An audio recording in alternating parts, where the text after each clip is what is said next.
Napoleon हिलद्वारा लिखित think and grow rich अहिलेसम्म लेखिएका सबैभन्दा प्रभावशाली व्यक्तिगत विकास र सफलताका पुस्तकहरूमध्ये एक हो। यसले एन्ड्रयू कार्नेगी, हेनरी फोर्ड र थमस एडिसन लगायत सयौं सफल व्यक्तिहरूको अध्ययनबाट हिलले सिकेका पाठहरूलाई समावेश गर्दछ। 1. इच्छा सबै उपलब्धिको सुरुवात बिन्दु। सफलता एक विशिष्ट लक्ष्यको लागि बलियो ज्वलन्त इच्छाबाट सुरु हुन्छ। तपाईले के चाहनुहुन्छ, कति चाहनुहुन्छ र बदलामा तपाईँ के दिन इच्छुक हुनुहुन्छ भनेर स्पष्ट रूपमा परिभाषित गर्नुपर्छ। 2. विश्वास तपाईले यो गर्न सक्नुहुन्छ भन्ने विश्वास गर्नुहोस्। विश्वास भनेको तपाईको लक्ष्य गर्न सकिन्छ भन्ने दृढ विश्वास हो। हिलले तपाईको दिमागले स्वाभाविक रूपमा कार्य गर्न सुरु नगरेसम्म विश्वासलाई बलियो बनाउन सकारात्मक पुष्टिकरण र दृश्य अवलोकनको प्रयोगमा जोड दिन्छ। 3. स्व-सुझाव तपाईको अवचेतन मनलाई प्रभाव पार्नुहोस्। तपाईको दिमागलाई निरन्तर सकारात्मक विचार र लक्ष्यहरूले भर्नाले तपाईको अवचेतनलाई पुनः प्रोग्राम गर्दछ। पुष्टिकरणको दोहोरिनेले विश्वासलाई वास्तविकतामा रूपान्तरण गर्दछ। 4. विशेष ज्ञान सामान्य ज्ञानले सफलता ल्याउने छैन।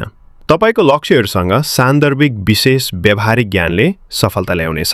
विशेषज्ञतामा रहेको खाडल भर्न मद्दत गर्न सक्ने विशेषज्ञ वा सल्लाहकारहरूसँग आफूलाई घेर्नुहोस्। 5. कल्पना मनको कार्यशाला रचनात्मक कल्पनाले तपाईलाई सफलताको लागि नयाँ विचारहरू र योजनाहरू कल्पना गर्न अनुमति दिन्छ। विचारहरूलाई वास्तविकतामा परिणत गर्न रचनात्मकतालाई व्यावहारिक कार्यसँग जोड्नुहोस्। संगठित योजना सफलताको लागि निश्चित योजना र असफल उद्देश्यलाई समायोजन गर्ने क्षमता चाहिन्छ। हिलले मास्टरमाइन्ड समूह गठन गर्ने सल्लाह दिन्छन्। साझा लक्ष्यतर्फ समर्थन र सहकार्य गर्ने मानिसहरूको टोली। 7. निर्णय ढिलाइमाथि विजय प्राप्त गर्नुहोस्। सफल व्यक्तिहरूले छिटो र दृढतापूर्वक निर्णय लिन्छन्, जबकि असफल व्यक्तिहरू अनिर्णयशील हुन्छन् र सजिलै प्रभावित हुन्छन्। अनिर्णय र ढिलाइ प्रमुख सफलताका हत्याराहरू हुन्। 8. दृढता विश्वास जगाउन आवश्यक निरन्तर प्रयास धेरैजसो मानिसहरूले अस्थायी हारको सामना गर्दा त्याग गर्छन्। असफलता पछि पनि दृढताले सफललाई असफलबाट अलग गर्छ। 9. मास्टरमाइन्डको शक्ति आफूलाई प्रेरणा दिने, चुनौती दिने र समर्थन गर्ने मानिसहरूसँग घेर्नुहोस्। साझा लक्ष्यतर्फ काम गर्ने समान विचारधारा भएका व्यक्तिहरूको समूहले व्यक्तिगत शक्ति र रचनात्मकतालाई गुणा गर्न सक्छ।